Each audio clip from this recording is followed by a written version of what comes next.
don't know how to. It's by myself. I'm just closing my eyes and Wow. because I've never taken a class meditation. Yeah. So when you sit down by yourself at home, how long do you do that for? Like 10 or 15 minutes. Yeah, good. It's a good sign. It's a good sign when you just decide to do it. Eh? Oh yeah. Because it's like anything else, right? I think everyone finds that out. That a spiritual path, you know, there's a lot of things that get said. Teachers say a lot of things, and there's a lot of stuff that you can read, and but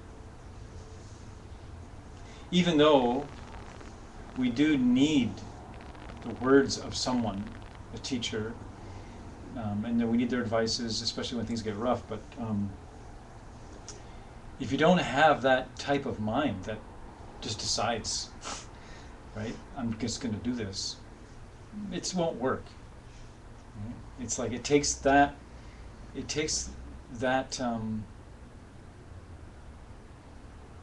It's almost like a need. It becomes like a need, and you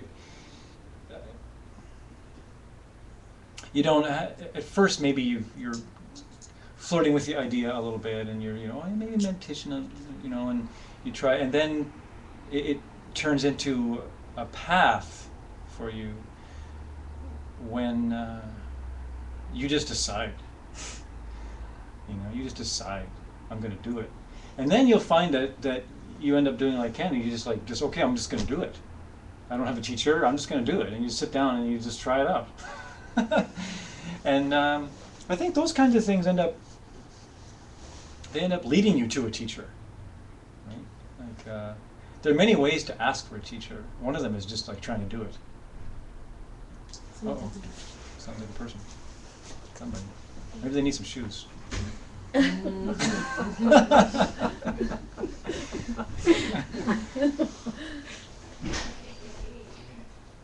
Wesley?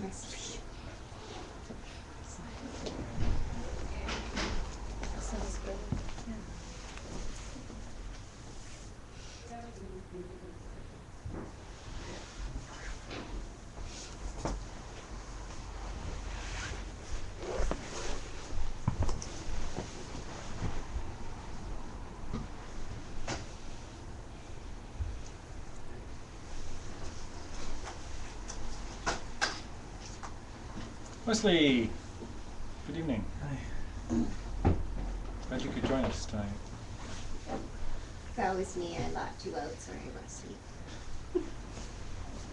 It wasn't really Marge. It was a group decision.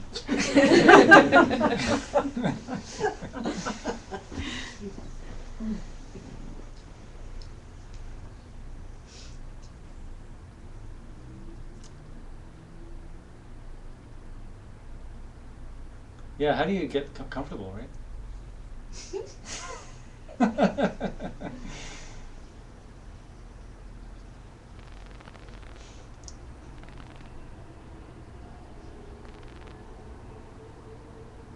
How do you stop the voice? Or how do you stop the message that's in your head? Maybe is it a message? What is it? This is a feeling that that things aren't perfect. That something should be different. Or I'm not good enough, or I'm not what I should be, or or whatever you're doing, whether you're learning an instrument or learning a skill, that thing that's never going to be satisfied, and it's a very beautiful to recognize that thing. It's like a force. It's almost like a demon in a way. That a lot of people have this, and until you get rid of it, and it's that thing that is never happy. This, because there's always something. There's always something. There's always something not quite right with the picture. And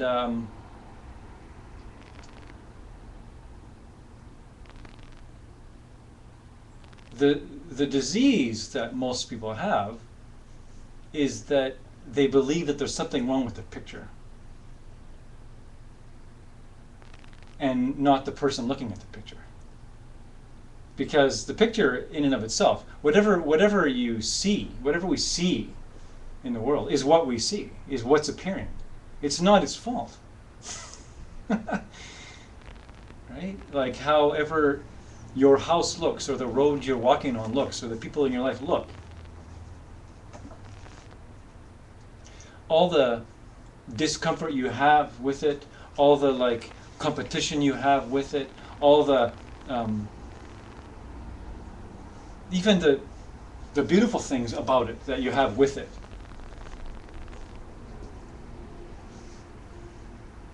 They're coming from the mind that is looking at it. They're coming from the mind that is experiencing the experience, the experiencer. And so as long as there's something awry, something not quite right in the sense in our own mind, there's never going to be anything that you see that's perfect. It's like if you have a black spot in your eye or something, right? Everywhere you look, there's going to be a black spot. And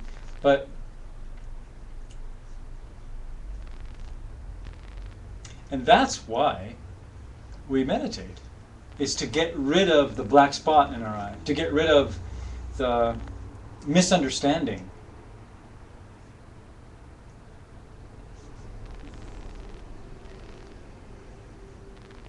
The misunderstanding that things are not the way they're supposed to be. Because how is there any other possibility?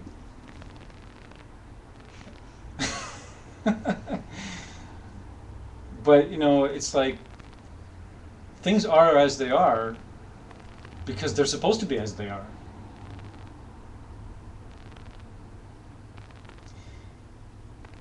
And so how do you reach contentment?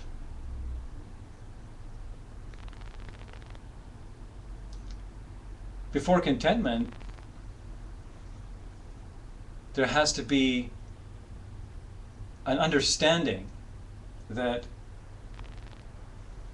happiness that we seek in outer objects is an impossible thing to reach. Is that the happiness we have with other people is always coming from something inside of us. The enjoyment that we have with any kind of object is always something that's coming from the inside of us. And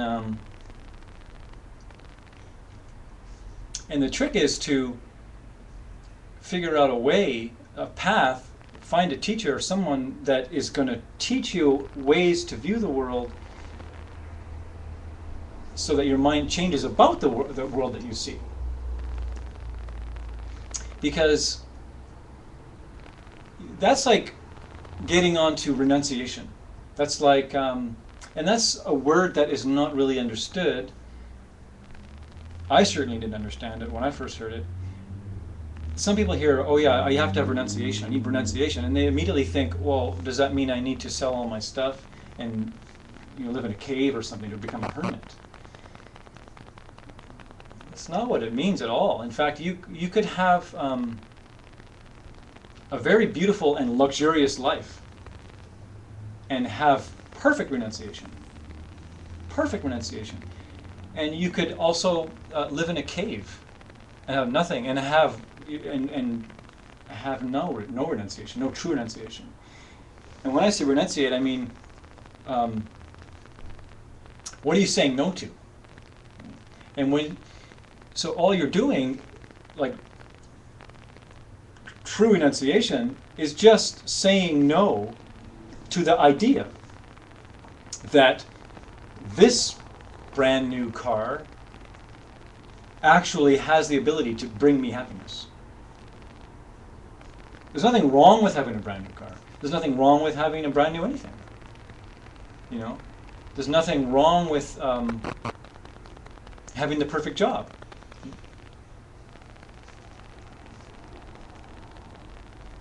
The only mistake is thinking that that perfect job is going to be the thing that is a source of your happiness. And also, you're also saying no to the idea that a crappy job is the source of your unhappiness. It's that if somehow, well, if I just changed my job, then that unhappiness would cease. As if something outside of yourself could be the cause of your pain, right? And that's kind of a big idea, and it's hard to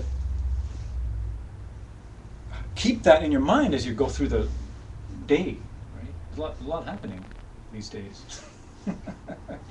There's a lot happening. So you have to prove it to yourself over and over again. You have to kind of catch it. You have to kind of catch yourself thinking that, you know, and watch what you do and catch yourself, oh, you know, you feel this wanting. You know, oh, if I just, you know, get this new guitar, if I just get this new guitar, I'll sound better. I'll you know, I'll be good. I'll be happy if I get this something, right? And the trick is to try and catch if you believe that, and then stop, and then reconsider, and then buy the guitar or whatever it is, you know. And if you can break yourself with that, but the true kind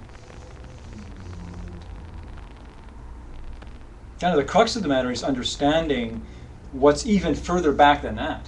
And that is, okay, if I am experiencing this pleasant or unpleasant, why?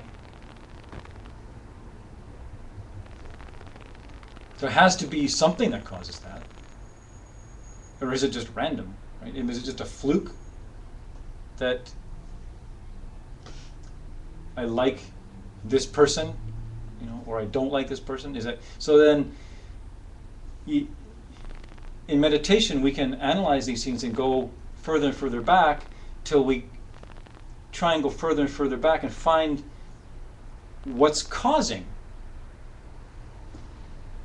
how we perceive our world. What's causing whether we're having an unpleasant experience or a pleasant experience. Whether there's a whole pile of irritating things happening in our life, or whether there's a whole bunch of beautiful things happening in our life.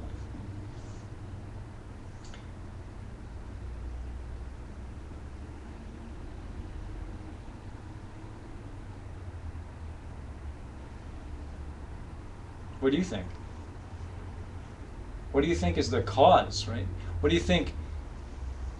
And for something to be a cause, for something to be a true cause for something, it has to work every time. It can't be like sometimes it does and sometimes it doesn't. So if you're feeling good because you're eating a chocolate bar, you're having a good moment, is it the chocolate bar's fault?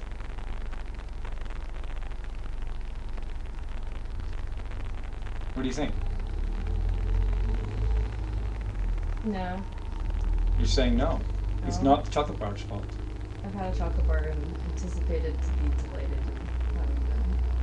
So you're saying, your crazy idea, you're saying that if a chocolate bar could be the cause of your happiness, every time you eat a chocolate bar, you'd have to be happy. Is that what you're saying? Mm-hmm. Right. It's logical. Okay, let's take it a different way. Okay, here's a chocolate bar. This is a good chocolate bar. I'm having a really good experience. I want to feel even better. I might have another one.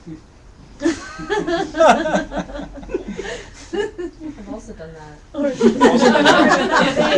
that me? I can do the whole I'm bar. going to do the whole bar. Yeah, right. And then something happens. 2 liters of ice cream. 2 liters of ice cream. Have you done 2 liters? Oh yeah. Congratulations. What is with that? I'm a real sucker for Safeway donuts. The Safeway cake donuts, the sugar ones. I can't have those anywhere near me. I can't be responsible for what happens. So, yeah, what is that? Yeah. So, Yeah, I get. what is the cause of something pleasant? And what's the cause of something? When it changes, it becomes something negative. There's got to be something behind that. It's not the poor donut. You can't blame the chocolate bar. Can you blame your addictive personality? No. Well, how could you? Right? Yeah, I don't know. Right. How? Well, we have to go further back. We have to go further back into like, does something come from nothing? It could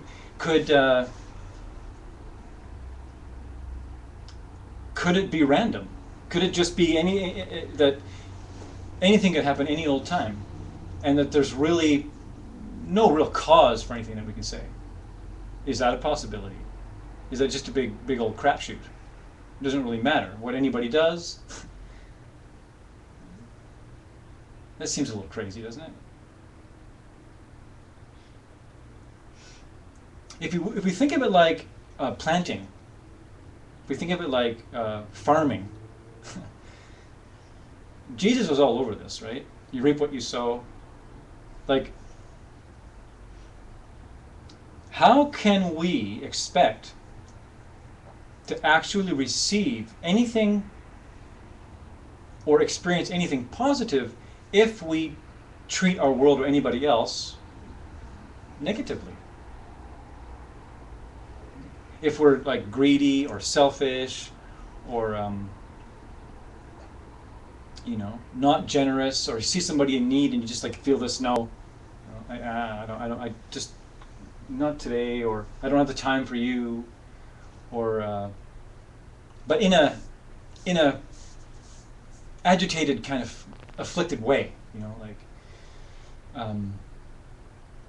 always wanting more for ourselves, or willing to hurt people to get things we want, right? Someone's married, but the partner likes you and you got some kind of thing going on, and I'm getting this thing out of it, like it's okay because in the it feels good in the moment or something. I'm getting my fix, but hurting someone else, right, to get something that we want. Cutting someone off in traffic to get there first. All the little things that we do, right? Hoping that you get the job. Two people are going for the same job, and you're like praying that you get it.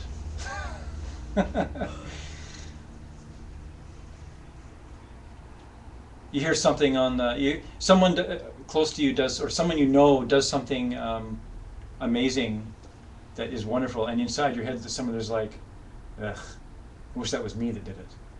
Or someone gets a compliment and you're like jealous.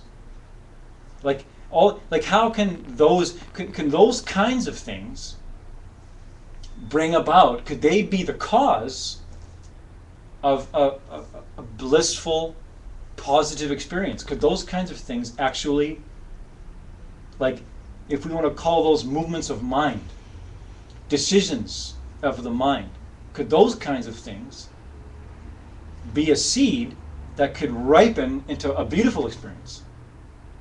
Does that make any sense? What do you think? It's pretty, right? So then, it must be the other way. It must be that the more that we treat others with kindness, the more generous we are, then those are the kind of seeds we want to plant in order to experience a positive life, you could say, or a day, right? And we take so much for granted, it's ridiculous. like this city, this time, these iPods, right? These iPhones, these cars, the hot water when you turn the tap. Like,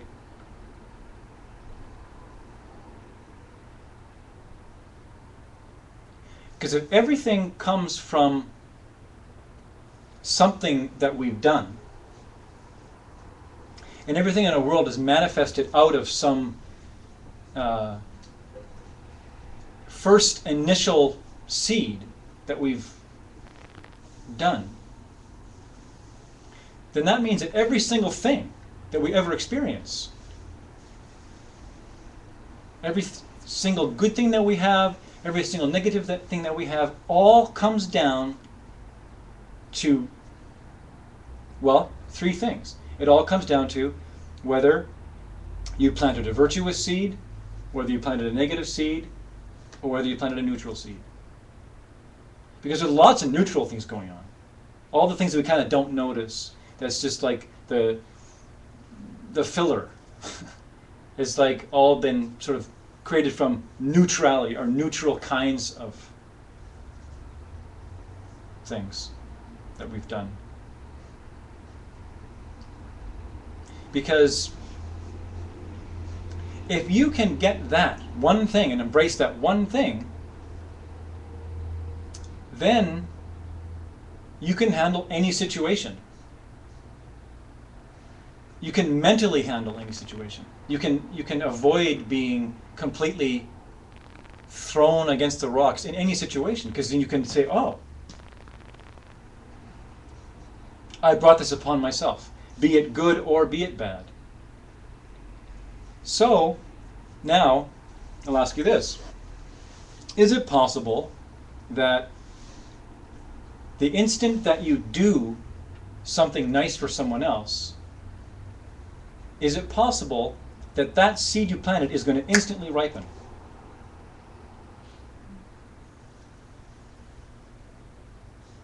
How could it be?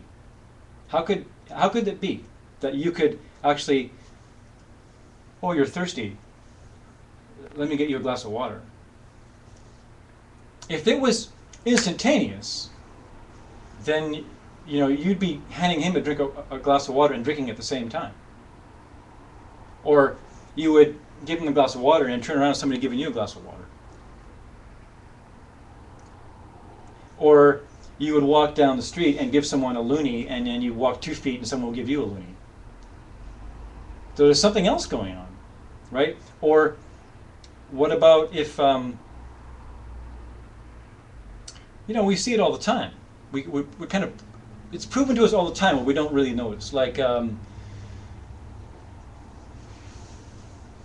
I'm going to hand in my hours at work, but I'm going to put an extra half hour on there. And then I get an extra $20. And we think that we instantly got an extra $20 from lying to our boss about the extra half hour we put on the paycheck, which is impossible. If we take it down to what we just agreed with, it's impossible to lie and actually get something good.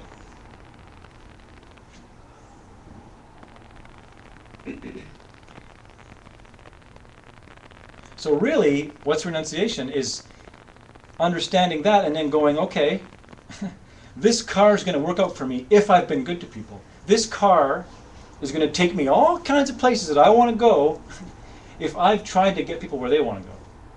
In some way.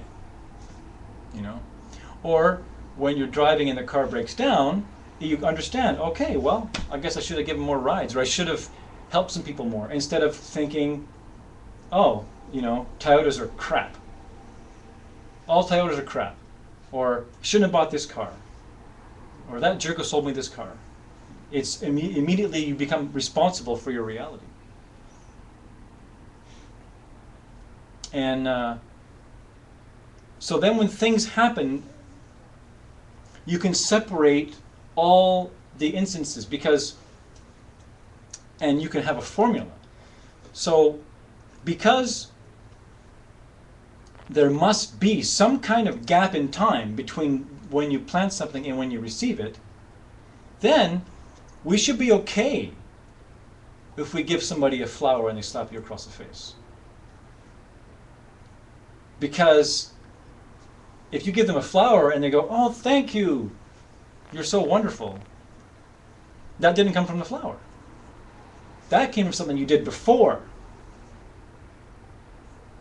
So don't put so much pressure on a flower and think that the flower is going to get you out of hot water. Because it may or it may not. If you have the seeds in your mind to get out of hot water with your partner, or whatever it is, then you will. And if you don't, there's nothing you can say that's going to make that other person stop being angry at you. I had a friend at work the other day, and I asked him, so how did you ask your wife to marry you, anyways? And he goes, Johnny, let me think about that. As I recall, I was in the doghouse. I was like, what? He goes, I was in the doghouse. I was in trouble. I just went down on my knee and asked her to marry me. I was like, are you kidding me? And he's like, no, yeah. He goes, well, what were you in the doghouse for? And he said, well, I don't remember, but she'll remember. I'll ask her. Right? I mean, so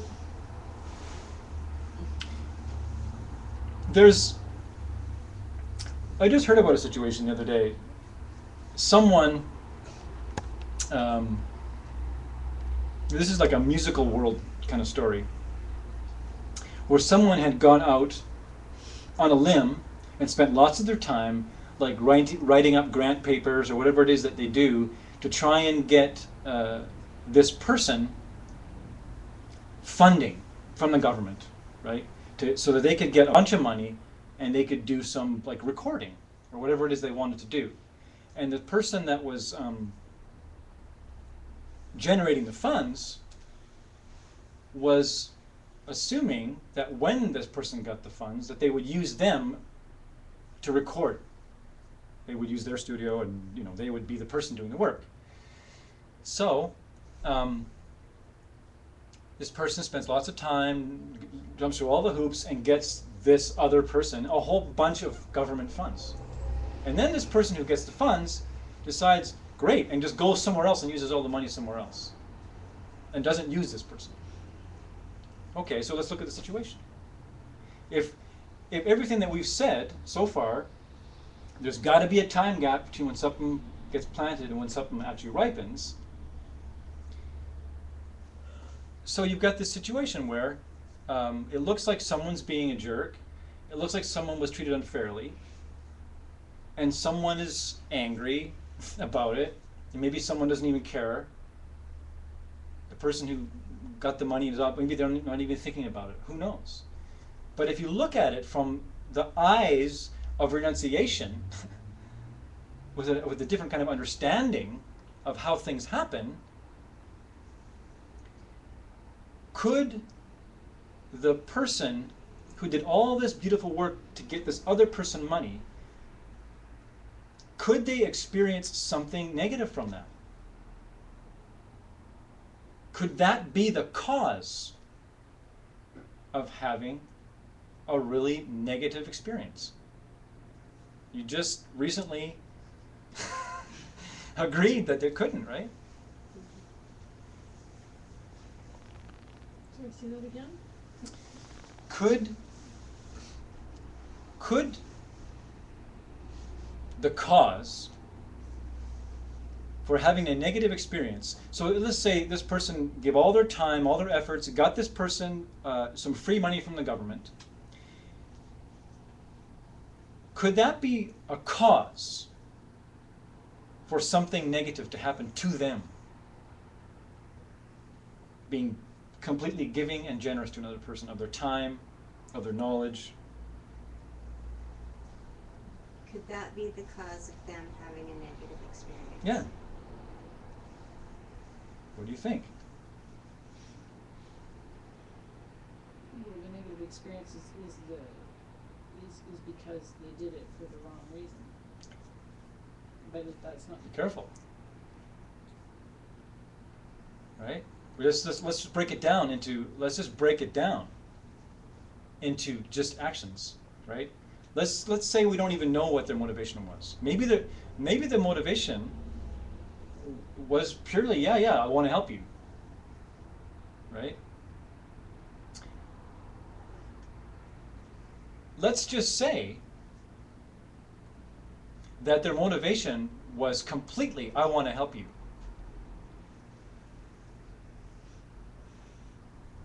And then this person takes the money and runs, and they don't get the job that they wanted.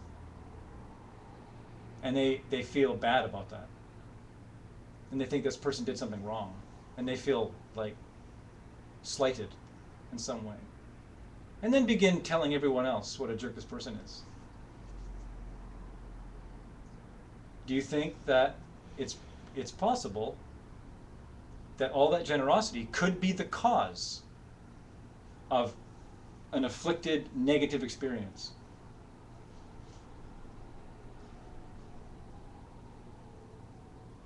It's tough, isn't it? There's a lot going on. That's like I'm talking. This is what happens every single day of our lives. This is just an example of a situation. Well, maybe they did something bad to somebody else, and that's karma. Right. So for this person to have a negative experience, they must have done something nasty to someone some other time. Probably not that person that they were dealing with directly. And it could have happened in this lifetime, and it could have happened in a lifetime before if you buy past and future lives. This is where, in order to get this idea really, really well, you have to buy past and future lives. Because it doesn't make sense otherwise. Because if you don't buy that we've lived before, then none of this works. Because then you can't explain how someone can be born and immediately suffer, or be born and immediately have happiness. Right? You couldn't. That just throws all that out the window. Because atrocities happen to young people, and beautiful things happen to young people. Atrocities happen to older people, to all people, and in between. So you could rob a bank. You could go and do a successful bank robbery, get 100 grand, and live the rest of your life in some tropical country and drink, umbrella drinks for the rest of your life and get served. Could that come from robbing the bank? Could the direct cause of an extended pleasant experience come from screwing somebody over? Majorly. It sure looks like they robbed the bank and now they can do all that stuff because they got the money, right? But it doesn't work. There's a time gap. Like, they can experience that affluence from all their generosity that was planted in some other time, and they're gonna get what's coming to them from robbing the bank. It will happen in this lifetime or some other lifetime. So it's like we have to start thinking beyond this life, because we're going to go on. So whatever we're doing now, you may not get the results in this lifetime, because there's another one after, and more and more and more. Unless you can actually become totally holy in one life, and you can become like, you can get free of that cycle in one life. It's possible if you work hard enough at it. But so then you can have a situation like that, and you can be in a situation like that, and you can understand, okay, all right, I guess the giving, because every moment counts. There is no moment that does not count. So okay, you are guaranteed, I will reap the benefit of whatever generosity that I have done. So it didn't come in the shape that I thought I wanted it to come, which was this business with this person. The results are guaranteed. So it's like you can rest in that in a sense. If you embrace it, you can actually rest there and know then that whatever is going on right now is exactly what's supposed to be going on right now. And that if you get the job or get the raise or get the girl or get the boy, don't expect that to be the thing that gives you what you think that you want, because it's going to change. And it's going to be entirely dependent on how you treated others in the past, probably not even them.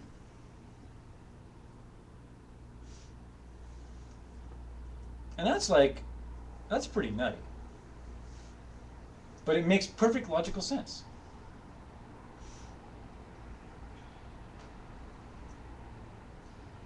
How can you say, though, that the person is being generous if, in fact, they're doing it for their own purposes? Generosity is generosity. There are many levels of consciousness that you can be generous. You can be generous in all kinds of ways. You can't say that, I mean, what is the most precious thing that we have?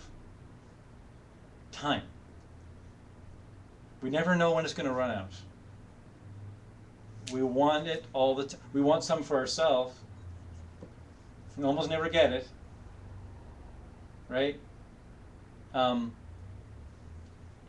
do you, this is a big subject, and we're going to stop pretty soon because it's so vast. But how do you get time? You got to give time to get time, you could say.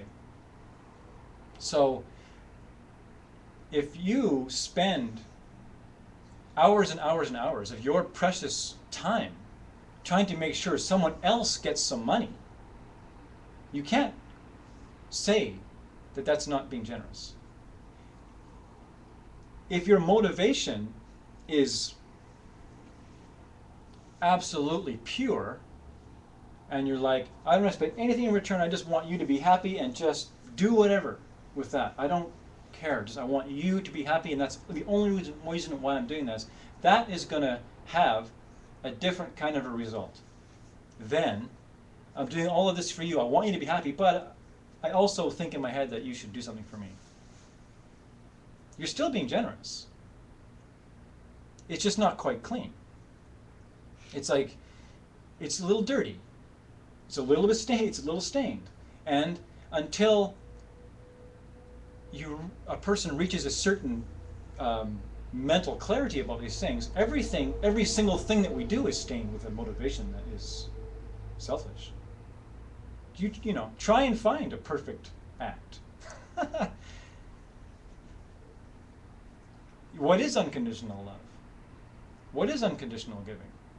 What is the perfection of giving? So then, the only way, that's a great question. The only way that a person could reach a state of having a body of perfection, of a mind of perfection, of being totally free, you start to experience a body like light, is countless perfect acts. Countless perfect acts of generosity. Countless perfect acts of unconditional love. Constant and many perfect giving with expecting nothing. Constant loving without expecting a thing. Constant loving even in the face of hate. Constant loving even in the face of someone angry at you. Constant loving. That is the kind of loving that brings you a body of light. Brings you a mind of purity. Anything less than that, you get some nice stuff, but it's going to wear out. You get the pleasure of being born as a human, but it's going to wear out. Your body's going to disintegrate. All the good things you have in your life are going to break down. The car is going to fail air care. The brakes are going to go. Right? Because the giving was stained. just a little bit. So nothing's quite perfect, but it's still generosity. So, do you see what I mean? So it's tricky to, we should try not to be like so hard on ourselves that, you know, it's hard to do a perfect act of giving if we don't understand, right? It's very, it can be very hard to do it. And in fact, in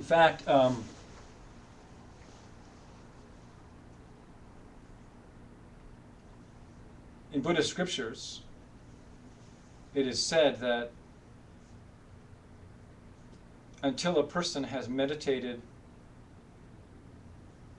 for a long time and reached a very, very still platform in their mind and had a very direct experience of the divine and seen directly how reality is arising. And so in a sense, it's like when the mind has met the mind, when the clarity of your mind has finally met the clarity of your mind, which is really insane. How can the mind see the mind? You have to be completely unified. Only at that peak of kind of existence, in a way, that not the peak of meditative experience, and after that moment, can you say that you can then begin to actually do anything without being selfish? Because we just don't understand. And so, and when you do have that experience, and you look back at your life and you see, wow, I never did an act that wasn't selfish. But that's okay. I didn't know any better. I didn't know that everything that I was looking at was being forced upon me by my own, I can't choose to see clock or not to see clock, right? It's happening. It's a happening. This clock is a happening, right? This experience is a happening. So,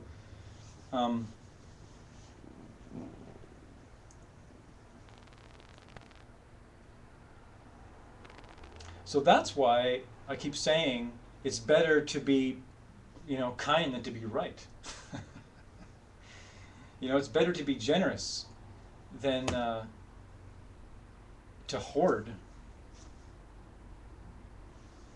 because it's gonna get taken from you. You can hoard all you want, but it's gonna get taken from you in one way or another. The body's gonna just fall apart. Everything that but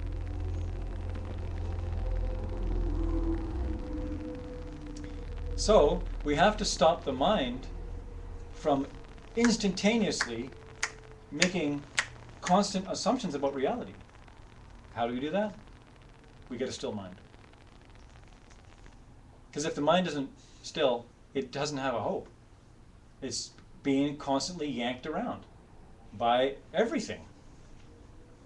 So it's like that pulling away. So let's meditate now that I've talked my mouth off.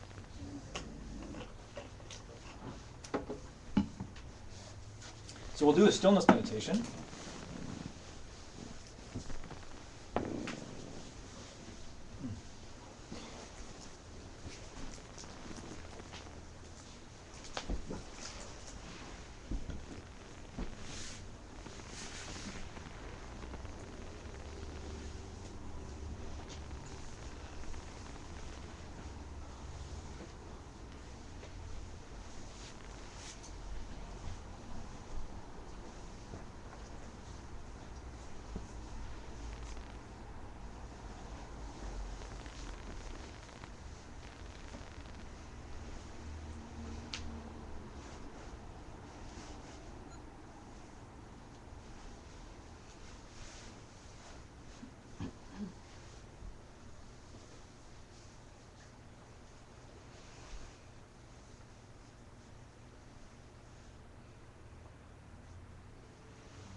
So let's begin by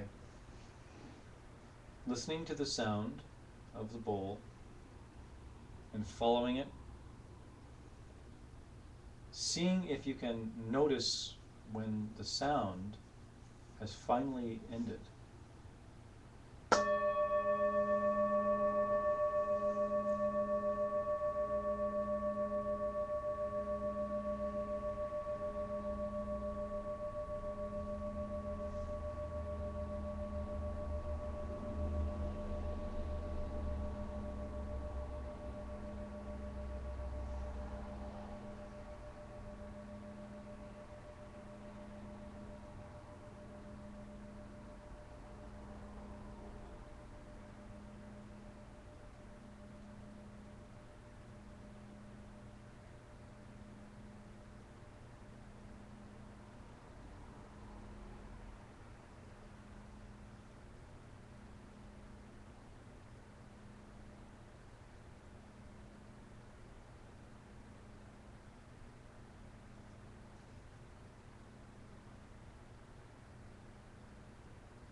So let's begin.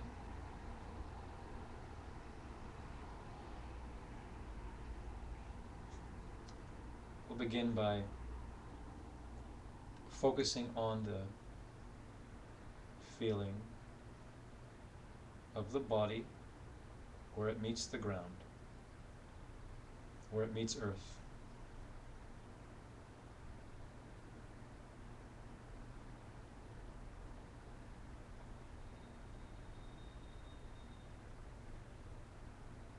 Taking the mind and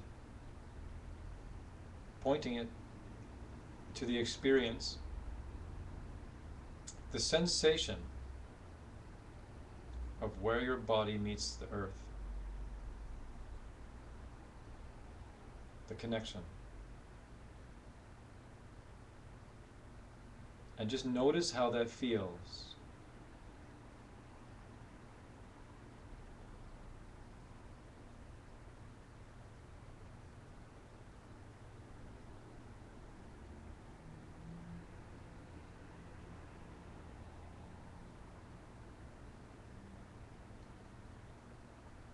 You're using this as a way to bring the mind into the here and the now. It's happening now.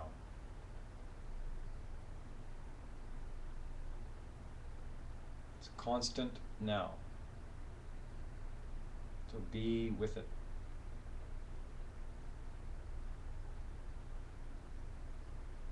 Notice mental pictures that are connected to the feeling.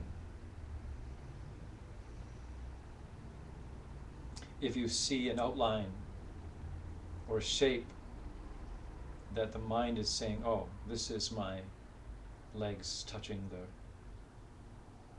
cushion, or this is my back touching the mat. This is what I look like doing this. This is what this feeling is. This is what I look like doing this. Try to throw out or discard that thought, that picture, and keep returning to the simple feeling itself.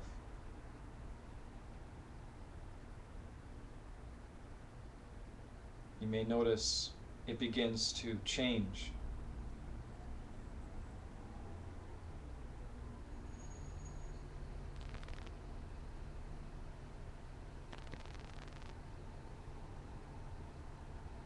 It can be very helpful to use your exhale to discard the mental image. Use your inhale to reinvigorate your focus on the object, which is the sensation. The body connecting to the ground.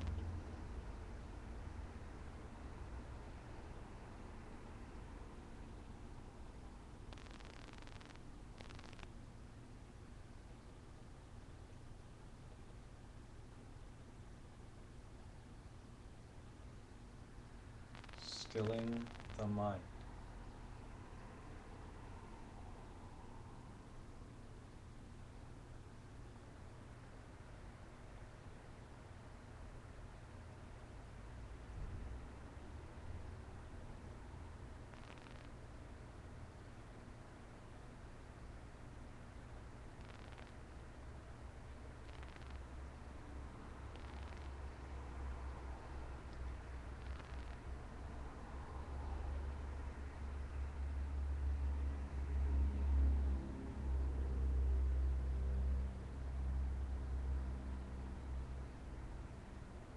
And now, let's shift the focus up a little further to the belly.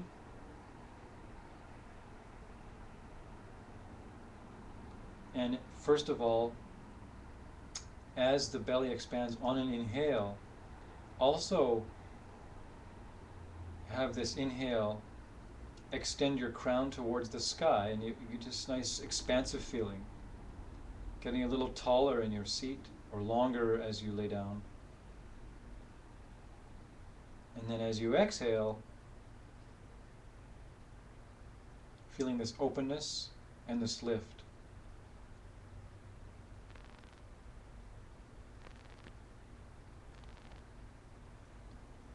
This is a good time in your meditation to check and see if you're sitting with the least amount of effort that you can in the moment.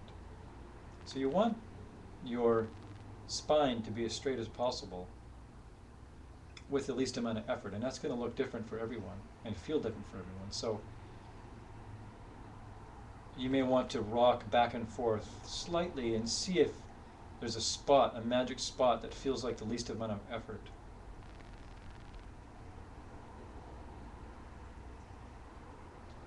It may be just a micro movement, but there'll be a magic spot.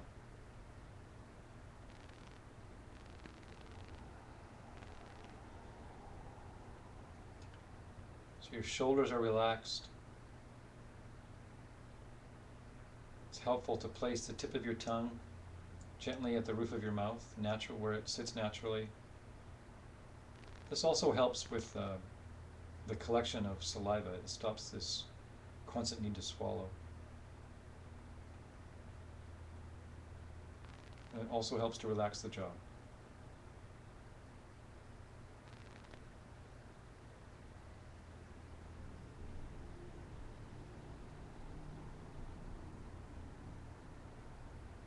You can do a slight physical movement, turning the corners of your mouth slightly up. And that should instantly give you a brighter feeling on the inside.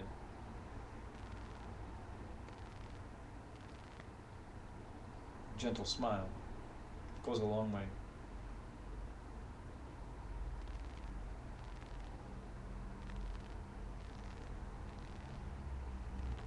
And now, returning to the experience of the belly, breathing naturally, noticing any tendency to try to control the breath, and just let that go and be with the feeling of the breath of the belly, the physical sensation.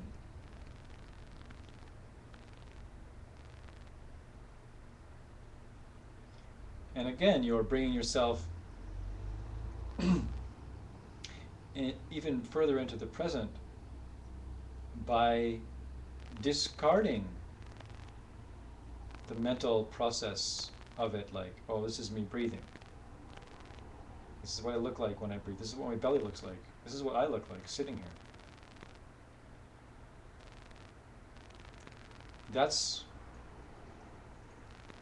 this jumpy mind that's always elaborating everything. Just let that go and continue to be with the feeling alone. And enjoy the luxurious feeling of breathing at the belly.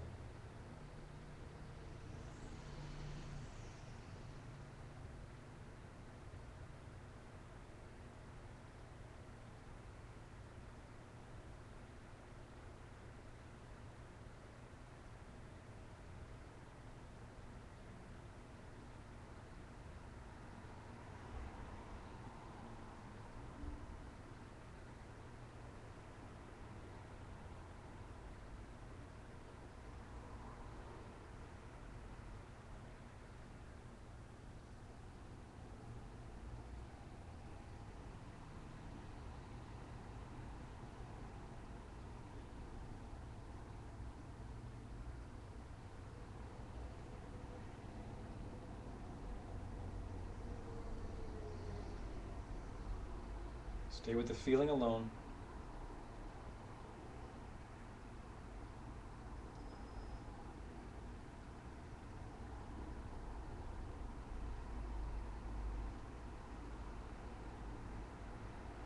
Now let's move further up.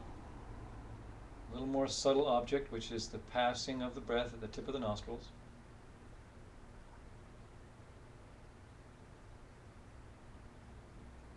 Now, you're going to park your mind right at the tip of your nostrils, trying to detect sensation there, as even the subtle movement of your breath is felt. The tip of the nostrils.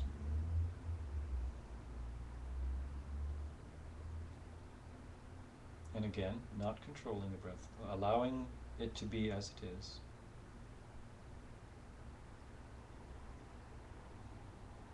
If things have gotten tense, just notice. If your brow has become furrowed or shoulders have gotten tense, just relax.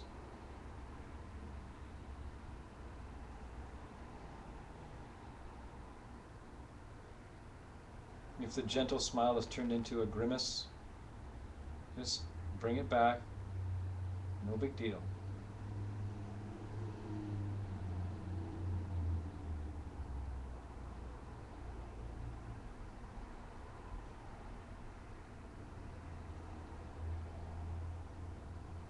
If your focus is quite good now, you'll be able to stay with the focus at the nostrils as the breath passes without too much trouble.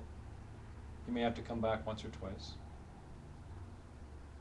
If you're struggling with that, then a great tool is counting. So you can use that tool,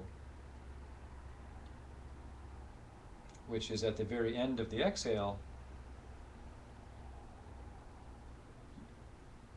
Before the inhale happens, you punctuate that with the number. The number 1. And then you go through a cycle of breath, and then the next pause of breath would be the number 2.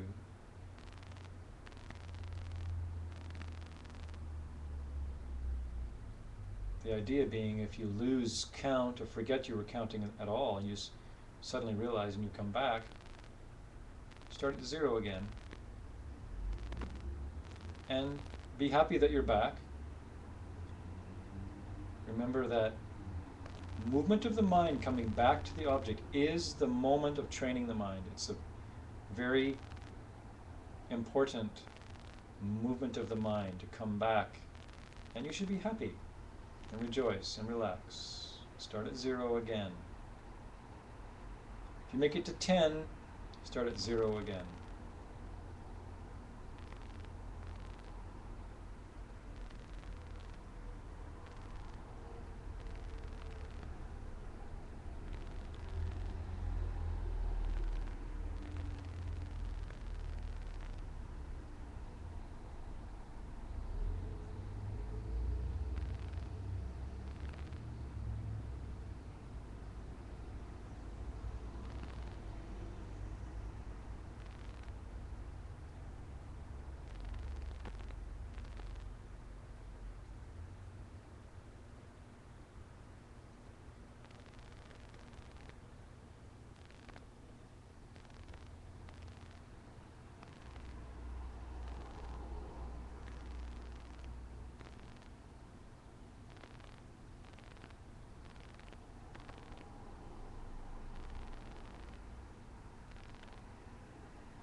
Now let's move from the tip of the nostrils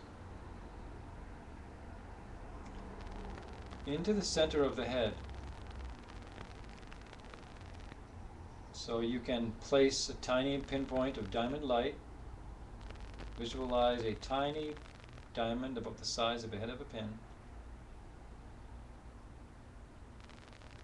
between the eyebrows and back in the center of the head.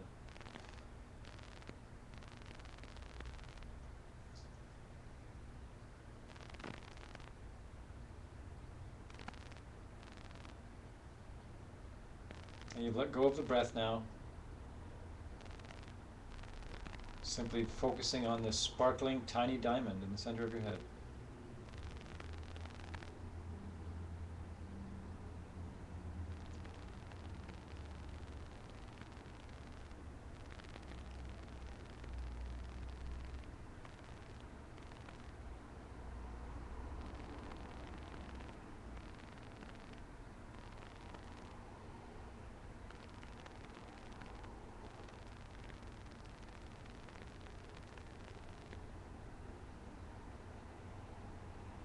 If it becomes hard to keep your focus here, you can use the breath again by, as you inhale, you can visualize that the inhale is brightening the diamond. So it gets brighter. And then as you exhale, just focusing more intently, just maintaining that brightness. And so that the inhale re-brightens the diamond each time.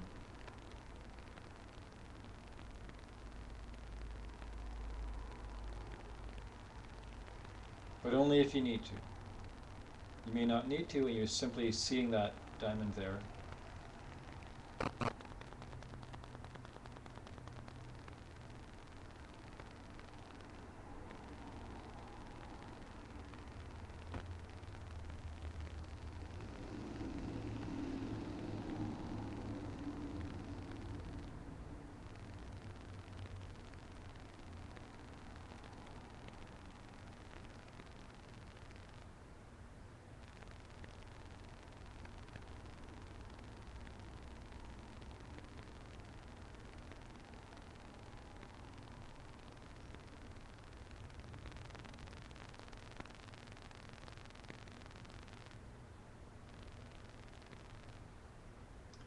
Then,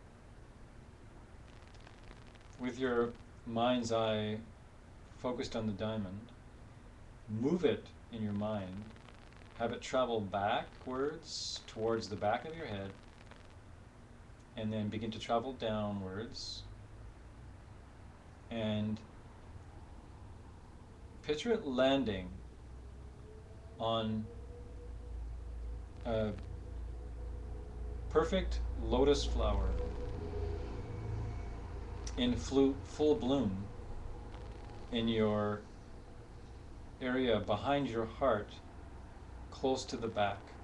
And it lands on this lotus flower. And you feel like your mind has gone back and down, and you've gone deeper in. And then have the focus there now, in the heart area, towards the back of your body. Keep the mind with the brightness of the diamond nestled nicely into this tiny, perfect lotus flower. Open.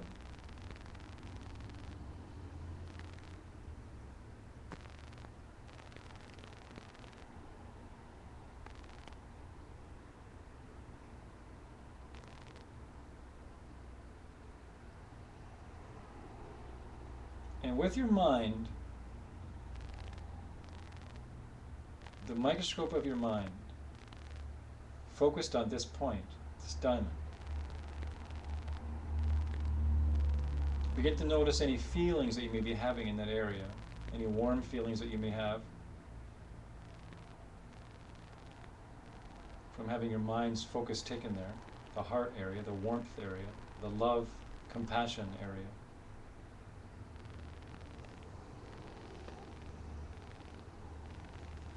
And just begin to feel like saying to yourself, this is my love for other beings. This is my compassion for other beings.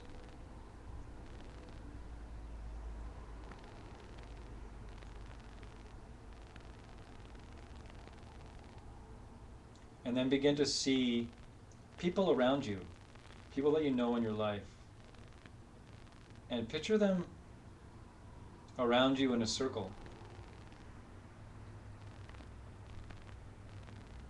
People that you love, that you feel close to.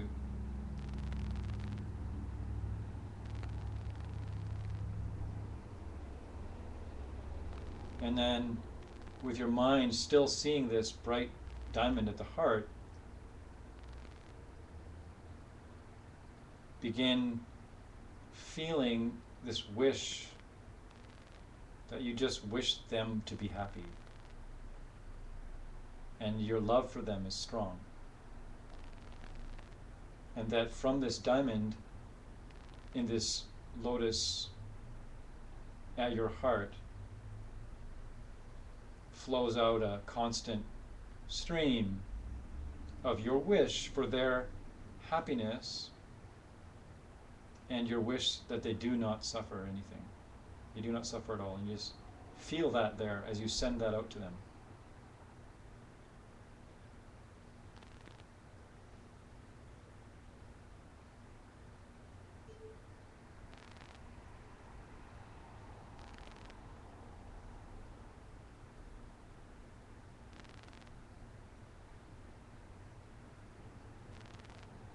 Just try and stay with the feeling of that wish for them.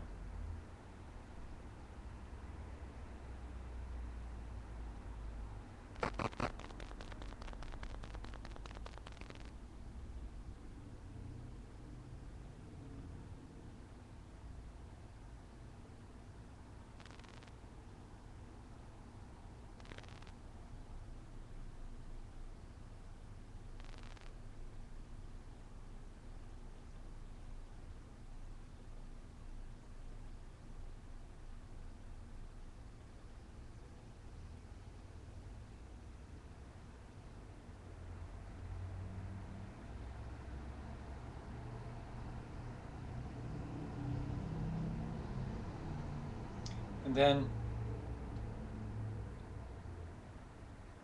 imagine that every single one of the people that you have around you in this circle,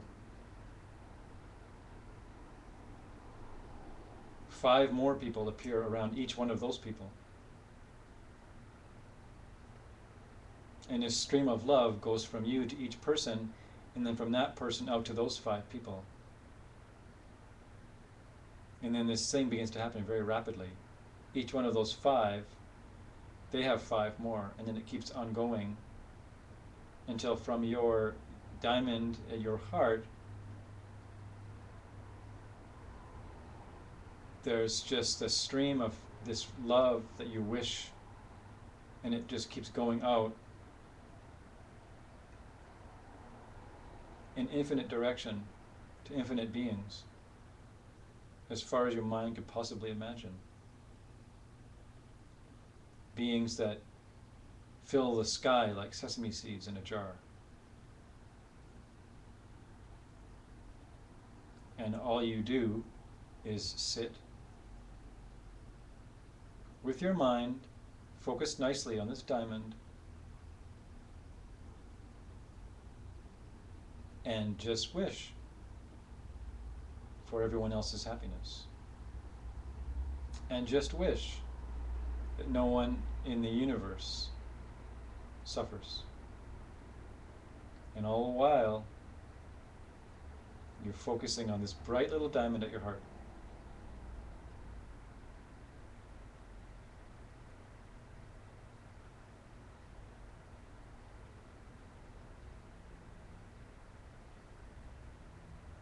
Relaxing, effortless.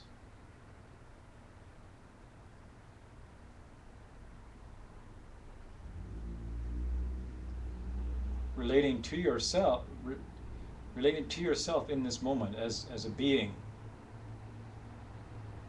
with this kind of capacity, this kind of pure wish in a constant stream.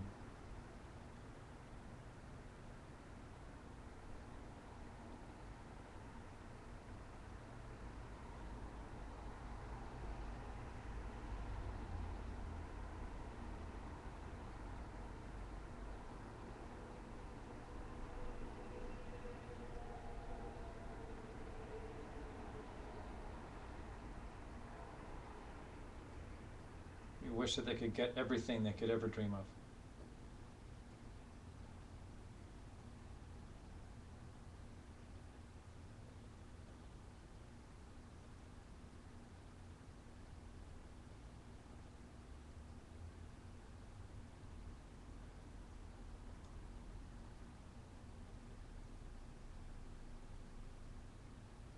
Until you are this wish.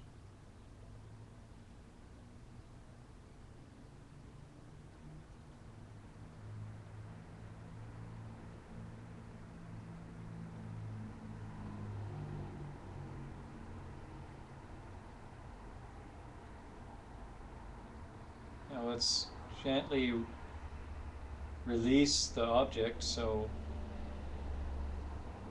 returning to simply feeling the heart, the diamond in the heart, letting go of the visual of everyone surrounding you, sort of coming back into the room now.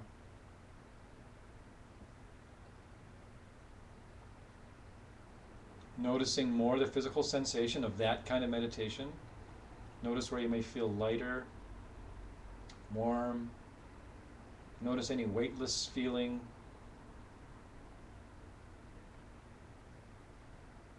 Notice what you may feel like you're coming back to.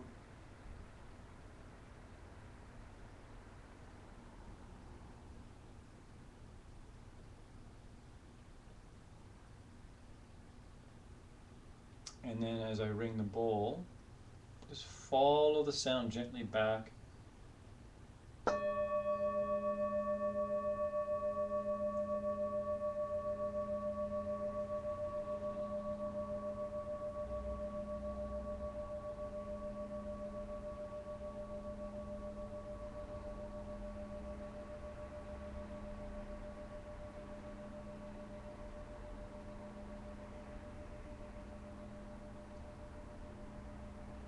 And as you begin to open your eyes again,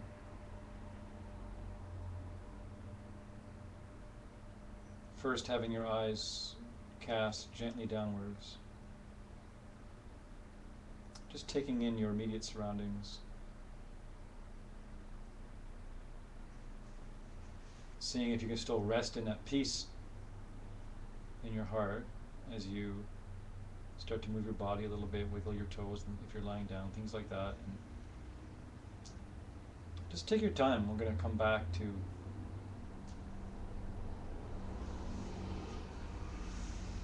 sitting in a classroom, I guess.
Anybody want to say anything about what just went down?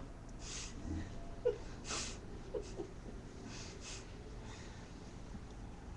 you feel anything in your body, like as you came back, you know, or anything that anybody might want to say about that?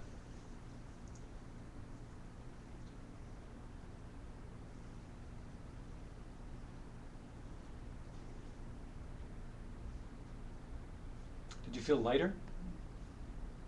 I did. Yeah. I felt like it was at moments easy to get to focusing on the diamond and the lotus and the heart and yeah.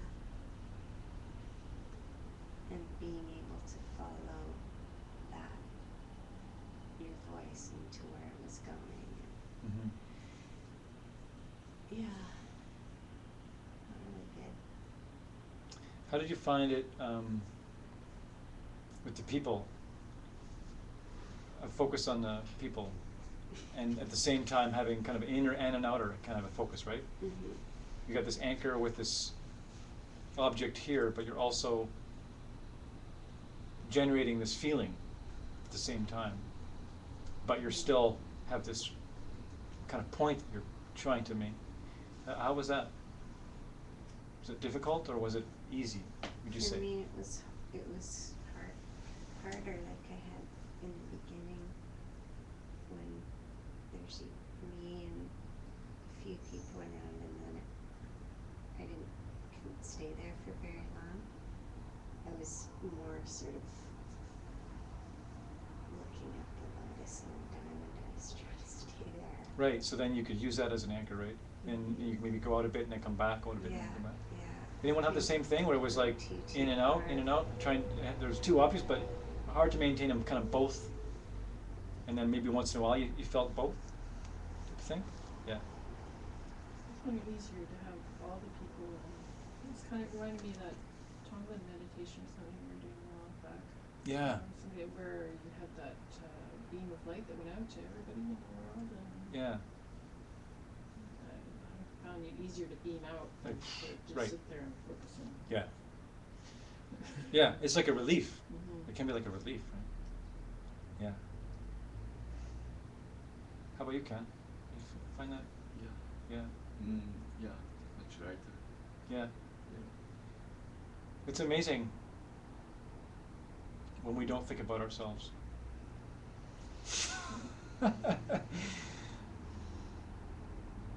It's profound.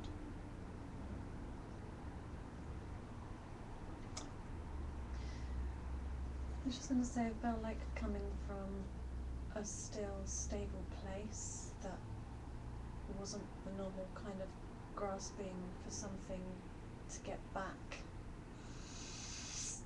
from someone, and able to give from a still, stable place. That's kind of what it represented for me, or felt like for me. Yeah. Right. Almost like touching in with some kind of fountain or something, some like eternal, right? It's not like you have to generate it. It's not like you have to like keep producing, right? So there's something about us that it's there. It's just there. It's like, it's a funny expression, right? Okay, we're going to still the mind. The mind is always still. You just haven't noticed yet. Right? The mind. What is the mind? Right? How can it be this thing that's like jumping around? It's thoughts that are jumping around. Right. And where are these thoughts coming from? Where are they arising from? My mind. Right. So the mind is still. The mind is still. It's just habituating, doing it enough to habituate yourself to rest there, to actually have a seat in that place. And so really, it's like uniting. It's like uniting with yourself, because there really isn't any experience that we can have without duality, without a dualistic experience, right? There is no, you don't really experience any mind without observing something, right? You're dependent upon what you see. Your whole experience is dependent upon how you're perceiving things, and how we relate to that. And that's a constantly shifting, changing appearance, right? If we really break it down, we would see that it's constantly coming and going, constantly appearing and going. It just appears to be kind of seamless. So when the part of our mind that deals with that medium, you could say, that is involved and has to be involved with all the comings and goings and the thoughts that are coming and going in your life, and arranging this and arranging that, and what's for breakfast, and right? Every opinion, every thought, every process, that has to be there for you to have an experience of life, right? And that's all happening. How is it happening? It's on this sort of backdrop of complete, pristine clarity. So it's like your job is to marry those two things so that the stillness of your mind, you feel that stillness of your mind, and that you're connected to that stillness of your mind with all the stuff that requires your attention that you need to do during the day, like take care of your children, or do what you need to do at work.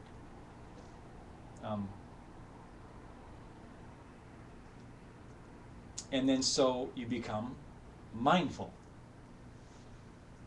You're mindfully going through the day because you've married your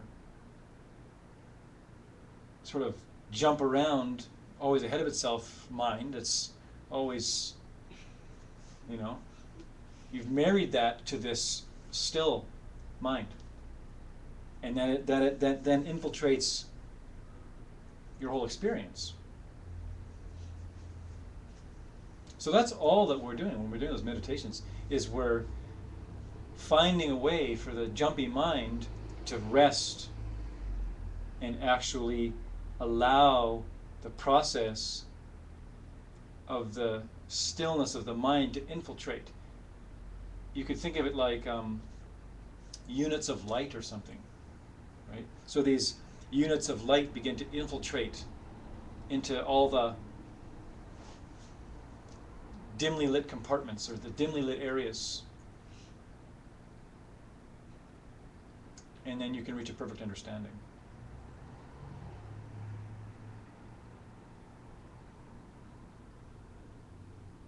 And so, if you sit and do a meditation like that,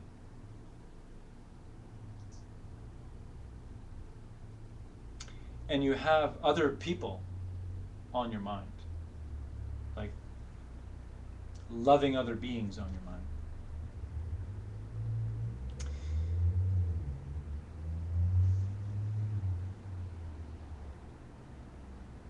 it goes in deep because your mind is becoming, the process is getting clearer and your mind is becoming more still, so that more of your concentration is involved in the act of loving. And so there's more of you there. And if what we said earlier in the class is true, good comes from good, bad comes from bad, you can say.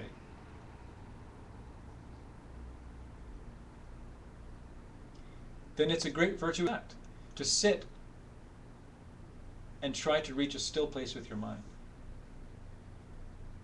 Because you want to fix yourself. You wouldn't be here if you didn't have this idea that there's something that I could attain, there's something that there's a richer way, there's a more loving way, there's a richer and deeper way that I could, a fuller experience that I could be having.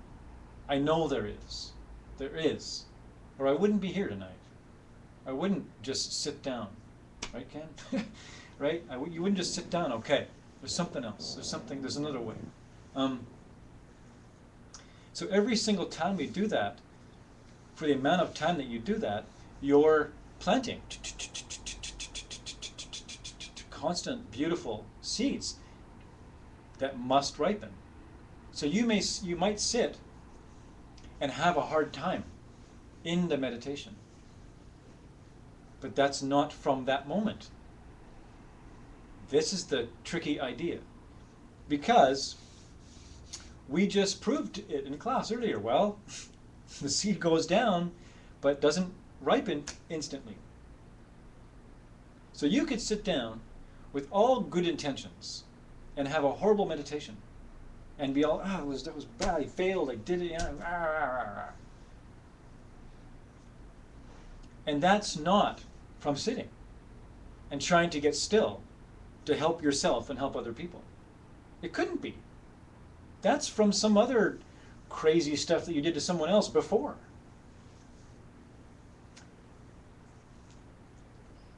And if you know that, then the negative experience of having a bad meditation becomes a very good thing, because what you've done then is you have experienced the ripened result in the moment purely, and just experienced it and went, all right, I just got rid of some stuff that I needed to get rid of. Awesome. What's next, right? When's my next meditation? Awesome. And then some days you're going to sit down and you're going to be like, ah, right? Awesome. I'm so good, right? That didn't come from that moment either. That was from some good thing that you did. So, if you sit down enough times with enough intention, and you should be sitting, each time you sit down, it should be some kind of thing where it's like, yeah, I'm gonna like fix myself. That's a virtuous thing to do. Because you're not sitting down, I'm gonna hurt myself and others, right? That's not why, who sits down and goes, all right, today I'm gonna hurt myself and others for 30 minutes. That's not what's happening there. It's the opposite. So those will amount to a result, a desired result that in the present moment probably can't even imagine. So if you want a steady stream of feeling very light and loving, and maybe even reach total freedom, it's a direct recipe for that. Direct recipe. Loving others, still mind. Was there a question? Somebody had their hand up. Was it Ryan? It was me. Yeah. So what if, like, there's somebody that maybe you feel like you've maybe heard and you really just want to sit and send them a message of love? That's a good, consider and meditate on that. Like, Yeah. okay. Yeah. Oh yeah. Like, a good practice is, let's say you have a hard phone call to make or something like that. Maybe you want to tell someone something that you have to tell them, but you know it's going to hurt them or something. They don't want to hear, you know. Like, who knows what it could be. Maybe someone had some plans with you and for some reason you have to break them, right? And it's out of you just have to, it's appropriate, you need to break them. And you know that maybe they'll get angry at you for that. And maybe they'll be hurt. But you don't really know. Right? You may have a million stories in your head. But it's you must do this thing. It's a great thing to actually sit down before you make the phone call and sit there and see them in your mind and really see them and offer them your love. You know, before you make the phone call, sort of, you could have set it up. And you set this tone in your mind. Right? So how did everyone do with their homework of giving, how many did I say? 4 a day. Anybody want to share like what that was like? I know you all did your homework. You would not do your homework. You'd be crazy not to do that homework. Anybody have any fun stories about that?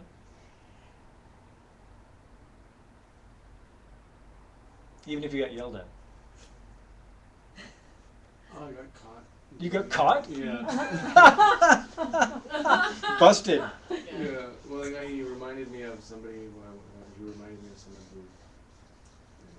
And so I had to tell him. I was like, "Oh, that's the reason." But I was thinking at the same time that this is part of my homework. This counts. Cool. Yeah, definitely. So Ken, I mean, you weren't there in that class, but it was like we did this thing where maybe we'll do it again. Not today, though. Where you sit across from someone and you give them like a real deep being to being, right? Maybe you walk around that all day, right? But the homework was to do that 4 times. And some people, that's the way they live, right? And some people, it's very hard to start, and it's like it's this revolutionary idea, and then their life begins to change. One time when I was first learning that stuff, I had my homework, and I was on a construction site, and the homeowner came out, and I did that, and so all these rough guys are around, rah, rah, rah, and I started giving this person this real deep hello, and she just froze in her tracks, like a rabbit, like in the headlights, and she said, "What are you doing?" And like, oh. I just saying hi. She's like, all right. These guys. So yeah, maybe sometimes you don't want to be too obvious about it. I don't know what. Who knows what I was? Maybe it was like, I don't know. I don't know what I looked like when I was doing it. So that meditation we did is the only one we'll do tonight, and it's one of my favorite meditations to do, of all time. Of all the meditations that I've done, and I've done many, that is one of my personal favorites. I default to that a lot. I just sit down and just be that being, where you're just giving of yourself, giving yourself away. Whatever I have, you just give it. And you can even visualize yourself like even breaking into pieces, and just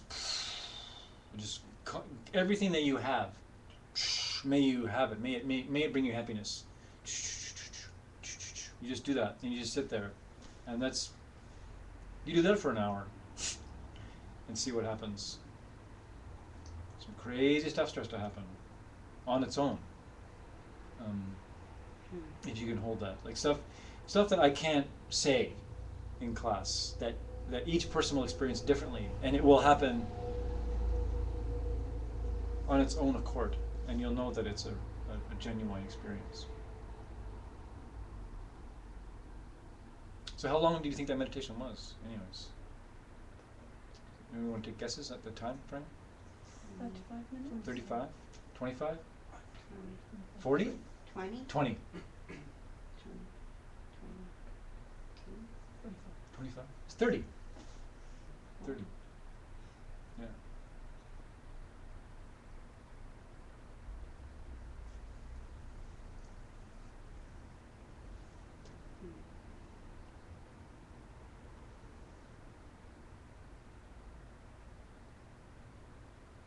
So it's good, to do those kinds of meditations, and consider what the result may be.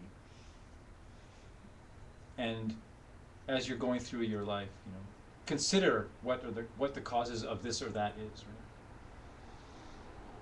Because you can stop the negative train right in its tracks, right? Someone yells at you.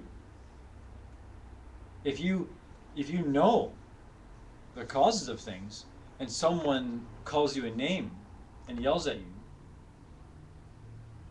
what's like the last thing you're going to want to do? React, in kind, right? just like, okay, awesome. Sorry that, you know, sorry whoever I did this to before. And just like,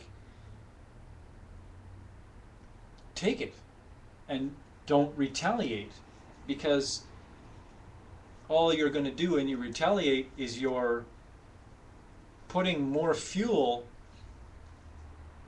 into the self that suffers. That's all you're doing there. There's nothing else happening, right? If you get any kind of like, yeah, I sure told him off, who's saying that? Right? Is that the person you want to be? Who's the person saying that? You'll notice.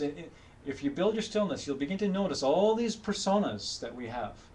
And you know, and until they're gone, we always have these little flames that are like, yeah, I told him off. And it's like, yeah, I got the power. That person's got to go.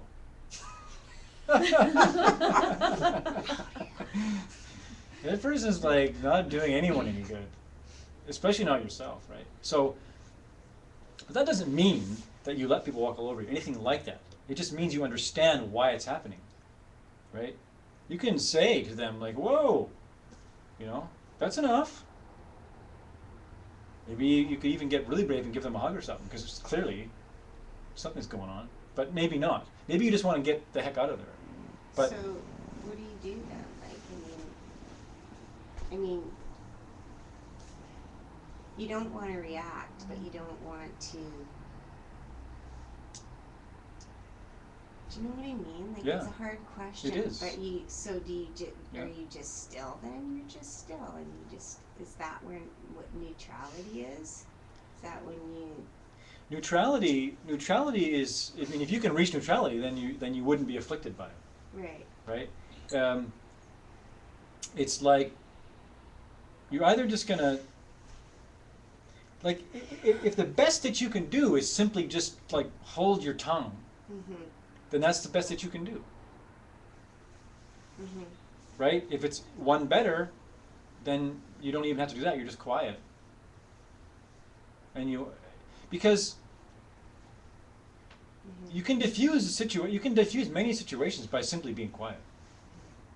Right? It escalates. If you instantly react, it's just it can just escalate into this crazy thing where you're both just feeling idiots pretty quick. Right? But if you can just let the thing ride out, a lot of the times the other person will end up calming right down. But it just takes practice, Mhm. because what's going to allow you to do that is considering over and over again the opposite result.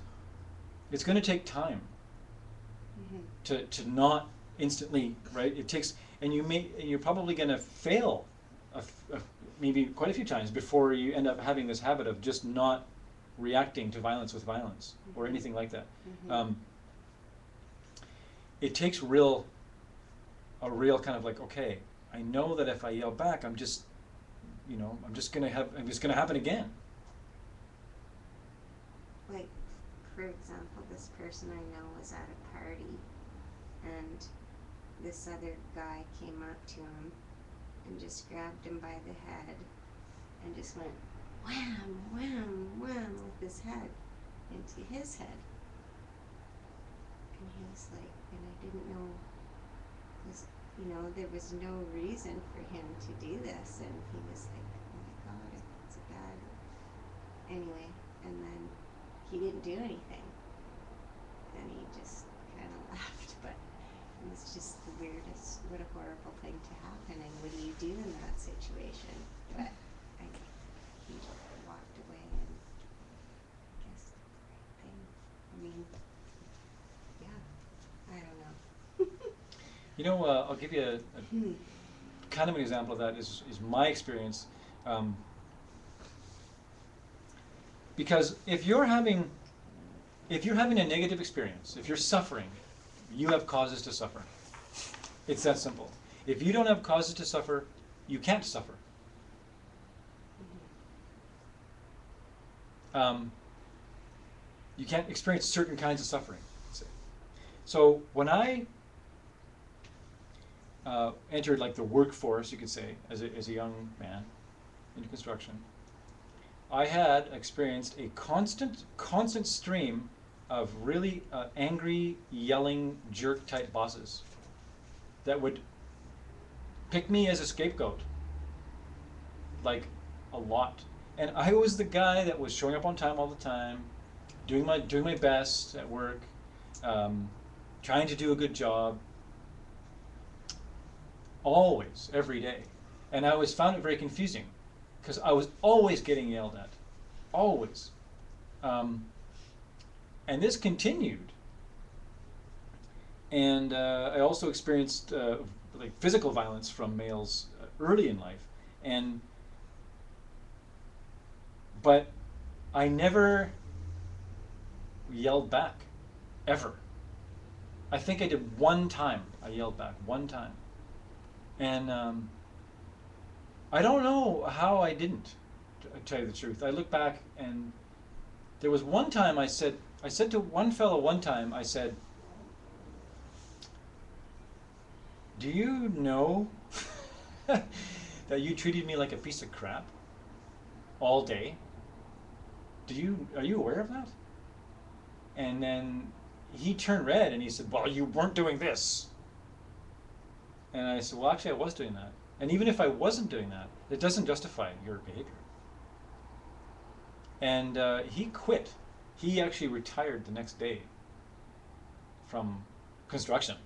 He was an older guy, but like that was the one time I just peacefully said to someone, and so, but it just ran out, like that whatever causes I had to have that experience simply emptied out of my mind, and then it began to change until the men in my work life became more and more beautiful and more kind. It was really amazing. I didn't do anything except not yell back.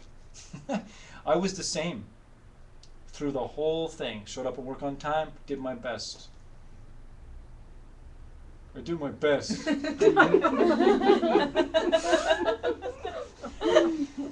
And that just ran out, and then what has to come out of it, what the beauty arose out of that. And that was simply just by not reacting in kind, So that's kind of an example of,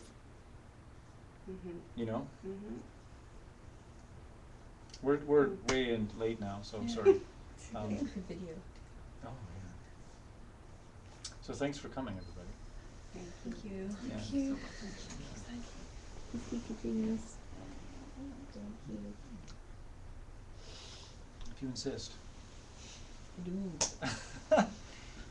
So yeah, try that meditation. I'll send it out to everybody. Yay. No, we're gonna put it on the website. It's Oh. no deal. Oh, So you can go to the Three Jewels website and it will be under the events on that page. Okay, great. Yeah. Cool. Right? all right. So does everyone know? Did everyone get that? What Misha just said? To get the audio for any of the meditations now, we're just gonna put right on the Three Jewels website under this event. This event. Yeah, so you go to events and Yeah. it's the two combined. Okay. Yeah, and all the audios from last class are there too, and this class will be there. So is it gonna be like, will there be a thing that you click on for order? Like, It says class 4 and then it will have the two meditations and this will be class 5. And are they Okay. labeled? What I label them too? Does it say what it is? Yeah. Oh, good. so this is Awesome. class 5, right? Yeah. So what happens after this? Well, we keep on going. Next Wednesday, are you teaching again next Wednesday? Yeah, I think so. Till Yeah. March, middle of Oh, March. till middle of March, okay. Yeah, because then the retreat's happening, and then I'll teach it Right. again, and then I'm going to switch over to teach ACI after that, Buddhist philosophy, and then someone else will come in and teach some more cool meditations. And then ACI is Tuesdays, Tuesday. but it's the beginning of a new series? Yeah. Awesome stuff. Yeah. So was that clear, Ken, for what to do? Yes. You want? Okay. Yeah, Awesome. I got very good experience. Good. Awesome. Good. Thank you. That's awesome. Are we gonna go back to the analytical? Yep. We'll do that next week. And after this series in the middle of March, it will be a super analytical course. Yeah. meditation first. Super animal. Because you'll find that your stillness is going to be, I mean, your analytical is going to be very much more powerful if you've developed a bit of stillness. It's going to actually have some firepower.